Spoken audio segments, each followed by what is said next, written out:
दुनिया भर में खून खराबे के दम पर इस्लामिक शासन स्थापित करने के ख्वाब पालने वाला आतंका का अल-कायदा सरगना अल जवाहिरी को सीआई ने अफगानिस्तान में ड्रोन स्ट्राइक में मार गिराया। ये खबर दुनिया के उन देशों के लिए भी सुकून देने वाली है जो इस्लामिक आतंकवाद से लड़ाई लड़ रहे हैं। अल जवाहिरी भारत के लिए भी खतरा बना हुआ था। वो कई बार वीडियो जारी कर भारत के खिलाफ जहर उगल चुका था।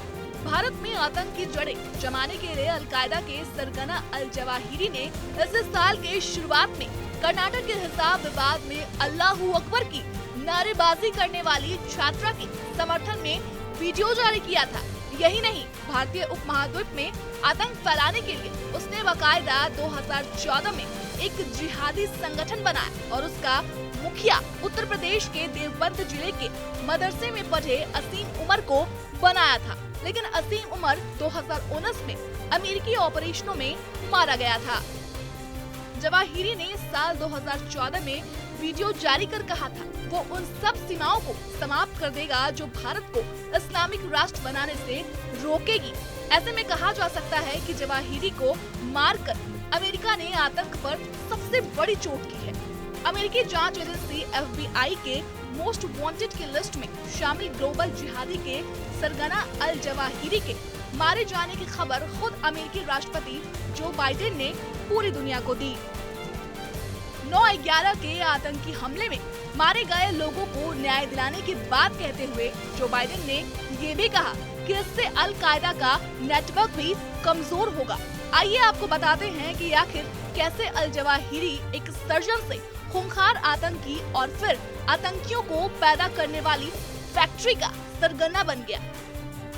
जैसा कि आम नागरिकों में खासकर भारत में आतंकियों को लेकर एक नैरेटिव सेट किया जाता रहा है कि अनपढ़ और गरीब के चलते आतंकी बन गया था, लेकिन ओसामा बिन लादेन और अल जवाहिरी इस नैरेटिव पर फिट नहीं बैठते। अल जवाहिरी का जन्म 19 जून 1951 को इजिप्ट के गिजा में एक धनी परिवार में हुआ था। उसके अब्बू मोहम्मद रबी अल जवाहिरी कॉलेज के प्रोफेसर थे। अरबी और फ्रेंच बोलने में माहिर ऐमान अल जवाहिरी जब मुस्लिम ब्रदरहुड से जुड़ा था उस वक्त उसकी उम्र महज सिर्फ 14 साल की थी। उसने 1974 में कैरो यूनिवर्सिटी के मेडिकल स्कूल से ग्रेजुएशन किया और करीब 3 साल तक इजिप्ट आर्मी में बतौर सर्जन नौकरी की। वही 1978 में उसने मास्टर किया और इसी साल कैरो यूनिवर्सिटी में दर्शन शास्त्र की स्टूडेंट रही अजान नोवारी से निकाह कर लिया। उसने निकाह में महिला और पुरुषों को अलग अलग रखा। इसके साथ ही हंसी मजाक, फोटोग्राफर और संगीतकारों को भी बैन कर दिया था। जवाहिरी आतंकी संगठन इजिप्टियन इस्लामिक जिहाद यानी EIJ का फाउंडर था। ये वही आतंकी संगठन था जिसने 1970 के आसपास इजिप्ट में सेकुलरिज्म की खिलाफत कर इस्लामिक शासन कायम करने की बात की थी। आतंकी ओसामा बिन लादेन से मुलाकात के बाद 1998 में इस आतंकी संगठन का अल-कायदा में मर्ज कर दिया था। इसी के बाद दोनों आतंकी मिलकर दुनिया को दहलाने की साजिश रचने लगे। लादेन ने उसे 2009 में अल-कायदा का ऑपरेशन कमांडर बना दिया और 2011 में लादेन की मौत के बाद जवाहिरी अल-कायदा का प्रमुख बन गया। बता दें, लादेन को अमेरिका ने एक अभियान में पाकिस्तान के एबटाबाद में मार गिराया था। जवाहिरी 1981 में मिस्र के तत्कालीन राष्ट्रपति अनवर सादात की हत्या के जुर्म में ये 3 साल जेल में रहकर सऊदी अरब हज करने गया और वहाँ जेदा में मेडिकल प्रैक्टिस शुरू कर दी।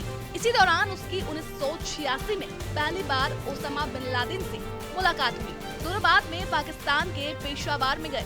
ओसामा का वो इतना खास बन गया था कि उसे लादेन ने अपना सलाहकार और फिजिशियन बना दिया।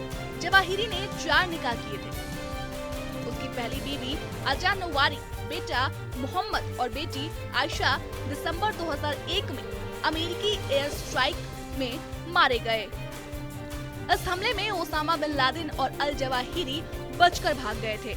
अमेरिका ने अल जवाहिरी की मौत पर $25 मिलियन यानी करीब 2 अरब रुपए का ऐलान कर रखा था। जवाहिरी ने अमेरिका में 11 सितंबर 2001 के हमलों में 4 विमानों को हाईजैक करने में मदद की थी।